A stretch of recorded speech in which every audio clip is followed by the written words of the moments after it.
तो लीजिए दोस्तों, जितने भी सुपरस्टार प्रमोद प्रेमी यादव जी के फैन हैं उनके लिए बहुत ही बड़ी खुशखबरी आ चुका है। बता दे रहे क्या है खुशखबरी, वीडियो में लास्ट तक बने रहे।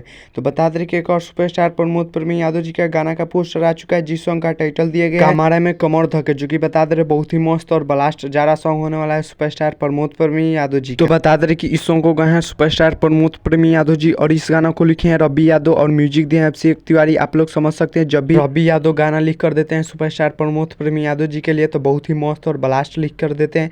और बता दे रहे कि जब भी अभिषेक तिवारी म्यूजिक देते हैं तो बहुत ही मस्त और ब्लास्ट देते हैं सुपरस्टार प्रमोद प्रेमी यादव जी के लिए। तो वैसे ही ये भी सॉन्ग होने वाला है बहुत ही मस्त और ब्लास्ट सुपरस्टार प्रमोद प्रेमी यादव जी के। बात करें इस गाने में एक्टर और एक्ट्रेस के, तो एक्टर होने वाले हैं सुपरस्टार प्रमोद प्रेमी यादव जी और एक्ट्रेस होने वाली है कोमल, जो कि बहुत ही मस्त एक्ट्रेस होने वाली है सुपरस्टार प्रमोद प्रेमी यादव जी के साथ। बात किया जाए यह गाना कब रिलीज होगा, तो बता दे रहे कि यह गाना 21 दिसंबर को 6:15 में रिलीज कर दिया जाएगा, यानी कल सुबह AMS म्यूजिक के यूट्यूब चैनल से आप लोग जाकर सुन सकते हैं। बहुत ही मस्त और ब्लास्ट सॉन्ग होने वाला है सुपरस्टार प्रमोद प्रेमी यादव जी। तो चलिए इस गाना को सुनने के लिए इंतजार कीजिए, कल सुबह रिलीज कर दिया जाएगा 6:15 में AMS म्यूजिक के यूट्यूब चैनल से। आप लोग जरूर सुनिएगा, बहुत ही मस्त और ब्लास्ट सॉन्ग होने वाला है सुपरस्टार प्रमोद प्रेमी यादव जी का। तो चलिए मिलते हैं किसी अगले वीडियो में। चैनल पर नए तो चैनल को सब्सक्राइब कर लीजिए और वीडियो को लाइक कर दीजिए और वीडियो को शेयर कर दीजिए। तब तक ले जय भारत जय भोजपुरी।